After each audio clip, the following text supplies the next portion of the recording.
Bismillah ar-Rahman ar-Rahim. Alhamdulillah wa salatu salam wa rasulullah. We'll continue reading from Imam Al-Ghazali's The Jewels of the Qur'an, Jawahir al-Qur'an. We have reached Surah Al-Nahl, Surah the bees, the bee. And Imam Ghazali chose 49 verses.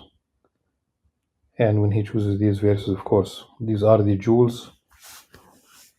And when we read, we try to decipher, we try to understand, we try to highlight and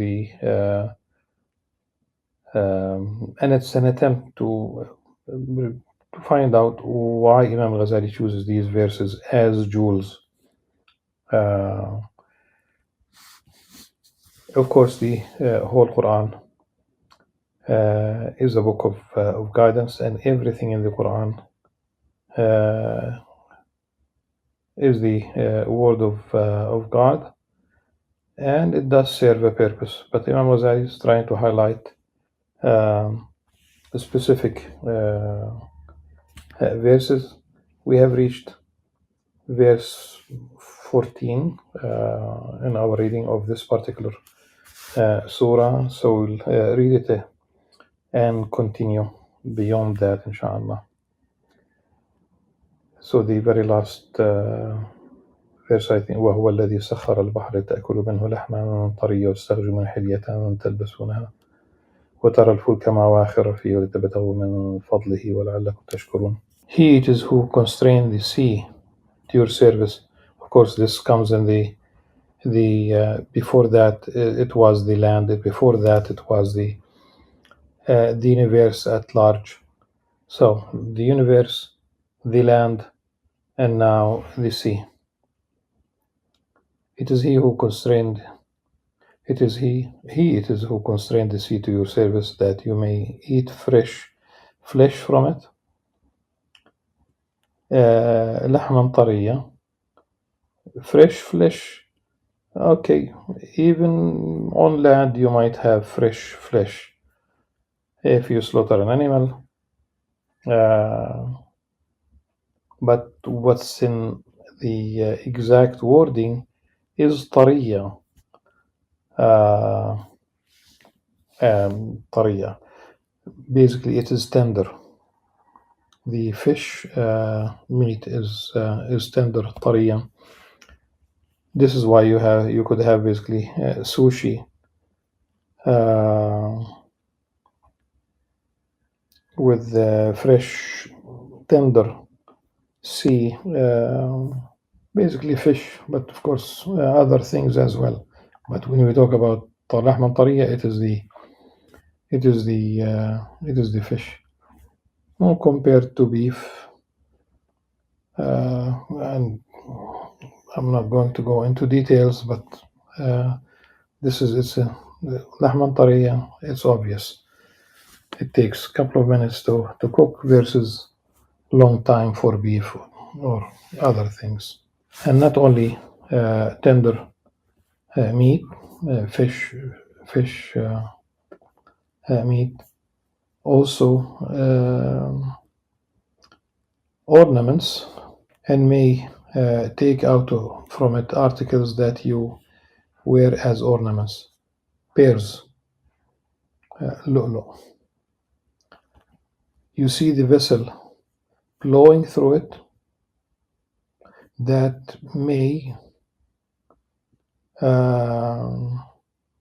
you may voyage across the ocean. This is added by the translator, seeking his bounty.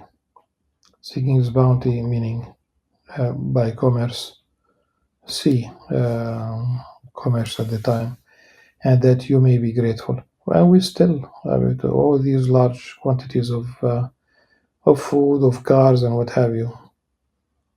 Not fresh produce, but if you talk about wheat, if you talk about cars, if you talk about these containers, just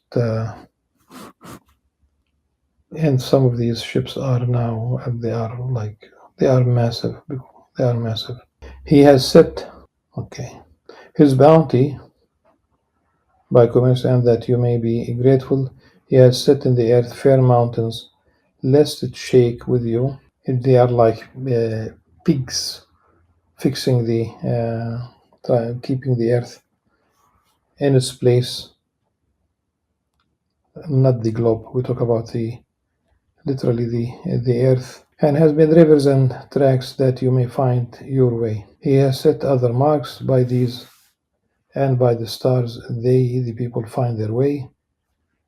Is he then who creates like it is he then who creates like he who does not? It's a rhetorical question, obviously not. Will you not then take heed? If you try to count God's favors, you'll not be able to number them. Most surely God is most forgiving, ever merciful. وإن تعدوا نعمة الله لا تحصوها. وإن تعدوا نعمة الله تحصوها, because we don't have and we will never have the knowledge of God. He's omniscient, He knows everything, He created everything. We try to explore, we are invited to explore. And alhamdulillah, scholars continue to discover things continuously, but we cannot enumerate all the blessings that Allah subhanahu wa ta'ala has bestowed on us.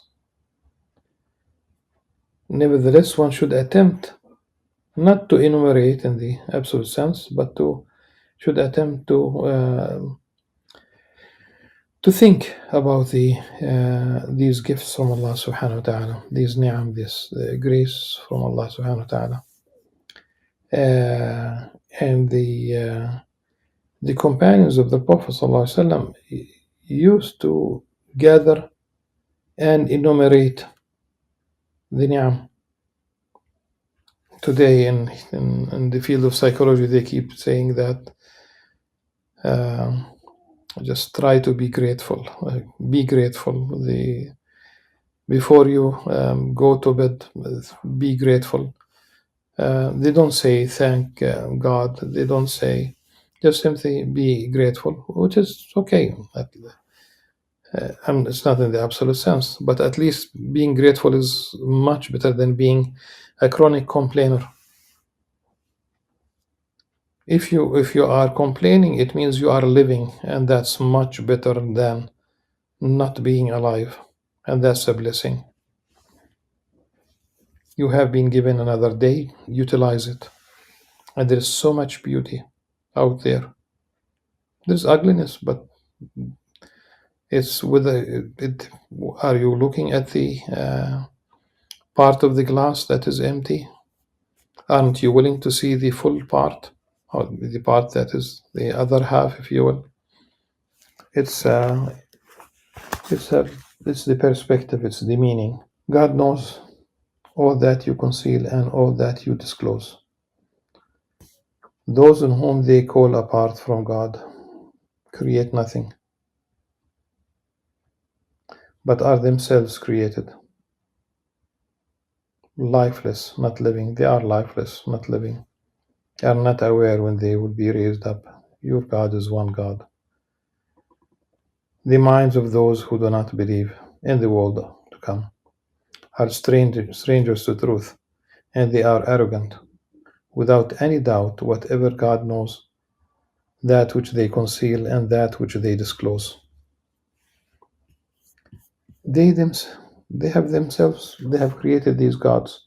There's the story, in the Quranic stories, Ibrahim, Prophet Abraham, peace upon him, he was an iconoclast. He destroyed the idols of his people, keeping the largest one, the biggest one. And when his people came back from their festivities and they asked who destroyed them, he pointed to the large one as the one who destroyed the other ones. And he put them in a very difficult position. They knew that this idol cannot really move, cannot do anything, has zero influence. They worship these idols, but they know that they were incapable of doing anything. If they deny If they accept this fact and simply they accuse Ibrahim alayhi salam of destroying them, they accept the fact that their idol, their god, if you will, cannot defend himself. Zero impact on the course of things. Anyhow, this is why their vengeance was so. The attempt to burn Ibrahim alayhi salam reflects their anger, and maybe anger with themselves also. This is how could they continue worshipping idols? There's another story which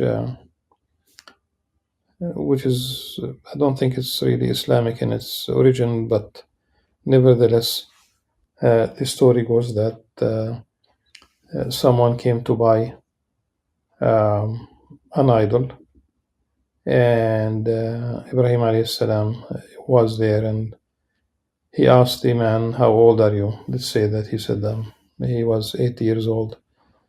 And he asked, Ibrahim alayhi salam asked him, why would someone who's 8 years old worship an idol that is 1 day old? Because it was really made, let's say, from stone. So this really is an direct invitation. Stop worshipping idols, whether in the real sense.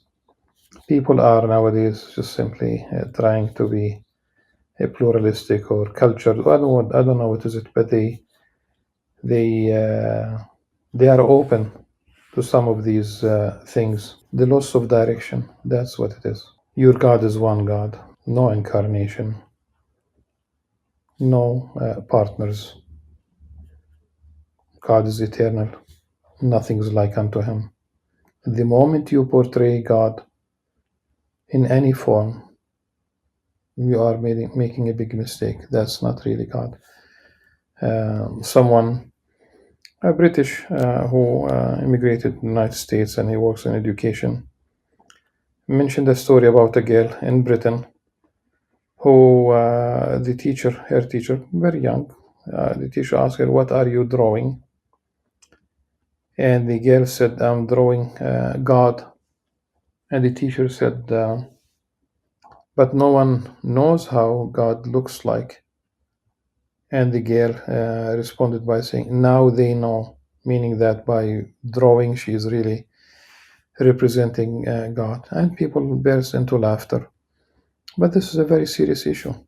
You cannot draw, you cannot create a 3-dimensional, 4-dimensional with time, of course. You cannot.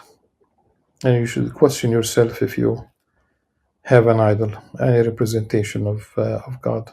And you should have the courage really to face this. And of course, the courage means to get rid of the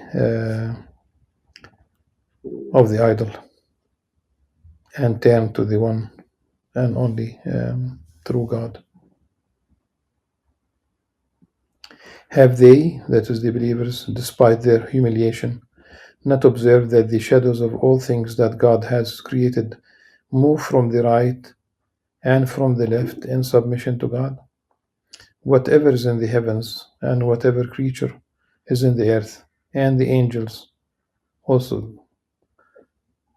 all humbly submit to God, and they do not behave proudly.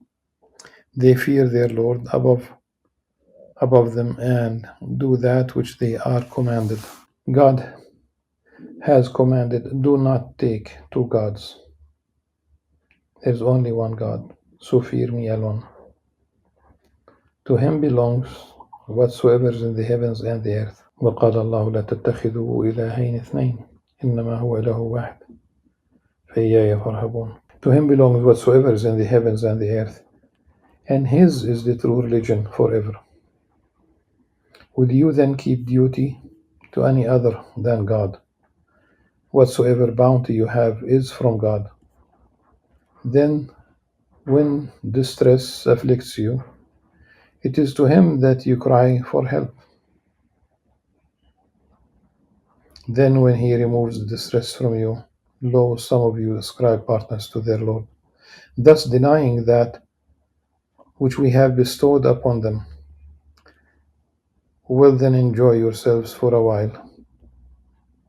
You will soon realize the consequences of what you do. وله ما في السماوات والأرض له الدين واصبة أفغير الله تتقون وما بكم من نعمة فمن الله ثم إذا مسكم الضر فإليه تجأرون ثم إذا كشف الضر عنكم إذا فريق منكم بربهم يشركون ليكفروا بما آتيناهم فتمتعوا فسوف تعلمون. At the moment of distress, people cry for help. People basically recognize when they are facing difficulty, when they are facing death, the prospect of death, danger. I have seen it in more than one flight. Literally, there were flights that the airplane was like a feather.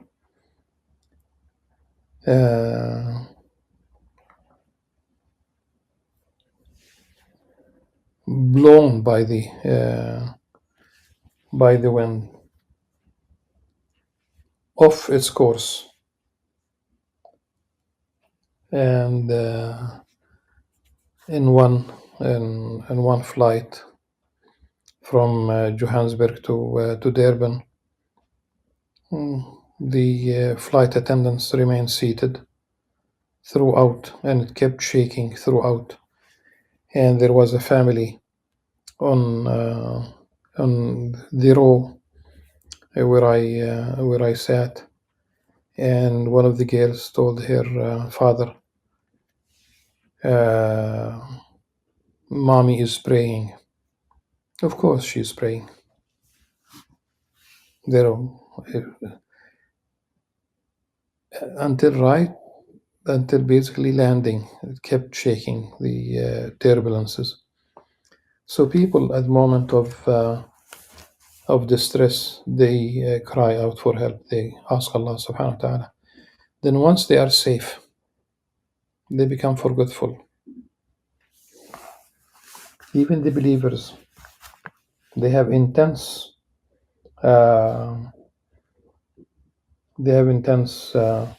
supplication, the nearness, but once they land, once they are safe, they don't have the same intensity of prayers, of supplication. Back to normal, quote unquote. God has sent down water from heaven and has quickened with it the earth after its death. The image here alludes also to the quickening the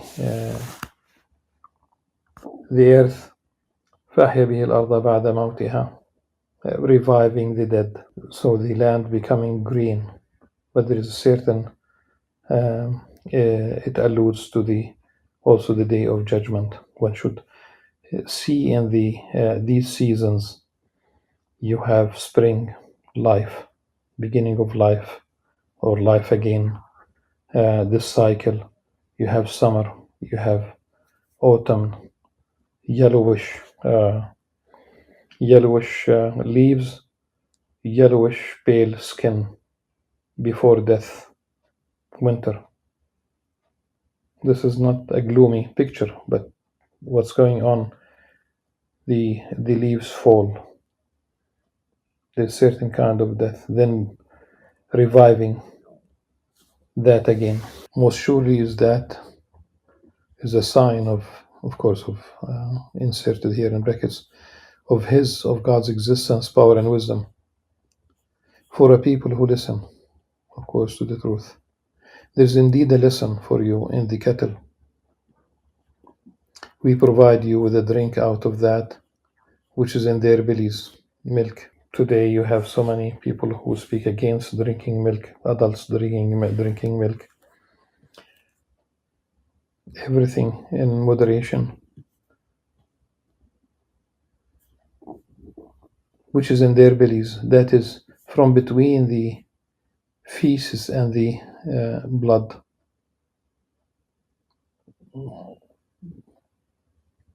We provide pure milk and pleasant for those who drink it. of course, the cattle they eat, and then ultimately there's a certain process, and subhanallah, part of that animal feed becomes feces, part is nutritions that go to the blood, and ultimately milk. Subhanallah. Of the fruits of date palms and the grapes you obtain an intoxicating drink as well as a good provision. Of course, the sakara wa rizqan hasana,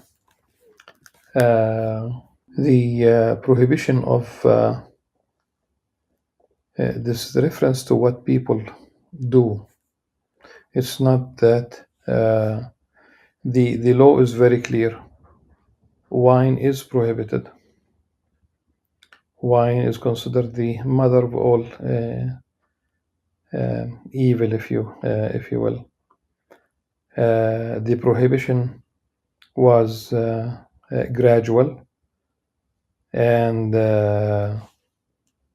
the first practical prohibition, partial, it was a prohibition for people to pray while intoxicated, so that they may know what they are saying, and ultimately it became totally prohibited.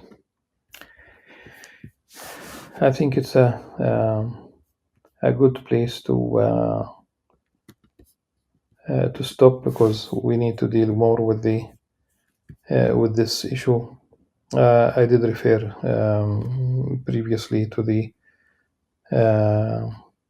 hadith of Aisha anha about the how the first of all it was really the belief system, change of character, and then abandonment of these bad habits, including the intoxicating drink. Of course, and also provision, but we will get back to this inshallah in the next session. Until then, سبحانك اللهم وبحمدك أشهد أن لا إله إلا أنت أستغفرك وأتوب إليك والسلام عليكم ورحمة الله وبركاته.